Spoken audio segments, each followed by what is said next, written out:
now to the growing security concerns at the Kentucky State Fair. Yesterday, as the first weekend of the fair got underway, the accidental discharge of a gun put one woman in the hospital and her boyfriend, 19-year-old Amari McClung, in jail. He now faces charges of wanton endangerment and carrying a concealed weapon. Alexis Jones and Ian Hartwitt were at the fair today, where thousands had mixed opinions on the incident. Whether on foot or by shuttle, thousands made their way to the Expo Center Sunday, eager to get their hands on some fair favorites. A corn dog, fried Oreos. It's a little upside down. Along with food, safety was on top of mind after Saturday's shooting. While some say the incident was a harmless mistake, Things happen. Guy just dropped it. Messed up her foot a little bit, but she'll probably be all right. Tyron Baker, who's worked at the fair for years, says it's another example of reckless behavior. But it's getting worse and worse. That's all. So I don't, really, I don't know what to do but take the guns. If a shot went off right now, everybody be running. Right now, guns are allowed at the fair, but carriers must be in compliance with state and federal law. However, state police say 19-year-old Amari McClung is under the legal age to carry. They say his handgun was also unsecured, which caused it to fire into a large crowd, putting his girlfriend and others in danger. Terrible, it's really terrible. Despite mixed reaction, most agree organizers should implement more safety measures. Everybody should go to a gun check, because really, they can bring whatever they want to hear. They make you bad. Maybe like a little check-in, so like they know everybody that has one and everybody in and out, just so there's no confusion. And so fairgoers can have fun in peace. In Louisville, Alexis Jones, WHAS11 on your side.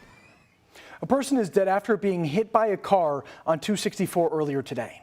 Police say it happened around 3 this afternoon when a man pulled over on the westbound side of 264 near 3rd Street. LMPD says the man was trying to get back in his car when another driver of a car hit him.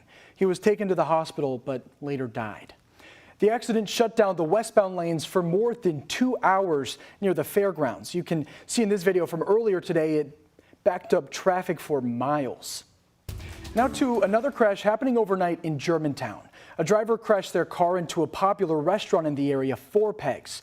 In a Facebook post, the business said damage was so bad, customers had to use a side entrance today. Another Germantown restaurant, The Post, found itself in a similar situation recently. Its owner says enough is enough. This intersection has been dicey for as long as I've been around here in Germantown. We've been here for almost 9 years, and it seems like every couple of months there's some sort of, if it's not an actual collision, it's a near miss. You hear tires screeching and everyone turns around to look, and there's a lot of wrecks that happen here. Both businesses are asking drivers to please slow down on Goss Avenue, saying too many accidents have happened on that road. Now out to Meade County, where the 19th hole restaurant is a complete loss after a fire. It happened last night in Doe Valley. Meade County fire arrived just before 5 this morning. They were met with an unbelievable scene, which you can see on your screen right there. Flames shooting through the roof. Firefighters were able to save the neighboring building, which houses the golf course's pro shop. And in Lexington, construction is paused on a University of Kentucky building after the discovery of human remains. The construction site is on Scott Street. That's where the university is renovating an old tobacco warehouse. In a statement, a spokesperson with the university said it will be halting construction so experts can assess the nature of the remains found. The Fayette County coroner noted the area previously served as a burial site during the cholera epidemic.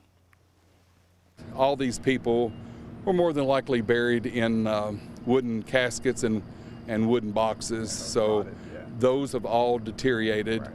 I did find some fibers from some of the wood, and I did find some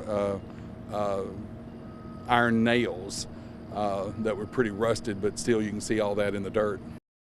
Construction on the outside is stopped. A UK spokesperson said work on the inside of the building will continue.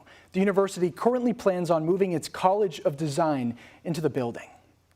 All right, so after a week plus off of school, the real test for JCPS comes tomorrow. That's when all students will be back in the classroom. So the question is, will temporary transportation changes made by the district hold? After a disastrous actual first day of school, the district shut down to reevaluate. Friday saw some improvement as elementary and middle schoolers returned. However, it didn't go off without a hitch, and with high schoolers set to return Monday, parents are concerned. But my worry is on Monday when everybody goes back. And if it jumps into chaos again like it did the first day, then they're going to turn around and what? Cancel school until they figure it out. The kids shouldn't have to suffer at the cost of them figuring it out. One of the changes JCPS put in place was an app that will allow parents to track their students' buses live. That app will not be ready for the public for a couple weeks. However, the school says they've already trained a staff at school on the app. That's why they are encouraging you to call your child's school first if your child's bus is running late. If they can't help then you should call the bus hotline at the number on your screen. You see it right there.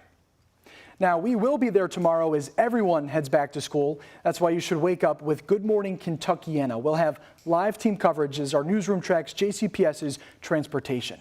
Our coverage starts tomorrow at 4:30 in the morning. If your family has any issues tomorrow, we want to hear from you. It's easy. Just text us 502-582-7290. Kentuckians will cast their vote for governor in less than 3 months. The race between Democratic incumbent Governor Andy Beshear and Republican Attorney General Daniel Cameron is garnering national attention. This week, both candidates released their education plans. First, a look at Daniel Cameron's. He announced it Tuesday, taking aim at what he calls pandemic setbacks experienced by students under Beshear. Cameron says his education plan will offset that and includes base pay increases for Kentucky teachers, but only for new teachers. He also wants to bolster classroom discipline, proposing tools for dealing with the discipline of students. He's also proposed funding for optional tutoring and reading and math. I understand that no one is more frustrated by the current situation in our classrooms than our education professionals. That's why in my first budget, I will ask the General Assembly to create bonuses for teachers who choose to participate in the Cameron Catch-Up Plan as a summertime or after-school instructor. Cameron hopes to partner with Kentucky universities to recruit college students as tutors, along with professionals and other adults who want to help. Meanwhile, Governor Andy Beshear announced his proposed education budget. It includes a historic 11% pay increase for all teachers, current teachers, fully funded universal pre-K, a textbook fund, and plans for the State General Assembly to fully fund student transportation. Beshear says that's something the Commonwealth should already be doing. Each district puts in what their cost is and asks for that in the budget, and the General Assembly has been shorting school districts each and every year. The General Assembly is also at least partially responsible by not stepping up and providing the funding and adequate pay to attract enough bus drivers to get the job done. The governor's proposal would cost Kentucky $1.1 billion over the next 2 years. He says it's easily doable because of the Commonwealth's record-high budget surplus and rainy day fund. Former President Donald Trump's legal woes continue to dominate national headlines. Right now, he faces 4 indictments. That includes the classified documents case, where Trump is facing 40 separate charges. The former president has denied any wrongdoing, insisting the declassified documents he took from the White House before he declassified the documents he took from the White House. Well, ABC News has now learned Trump's former chief of staff, Mark Meadows, told investigators he had no idea Trump brought classified documents with him to Mar-a-Lago. Meadows also said he couldn't recall Trump ever ordering the declassification of a broad set of classified materials before leaving office.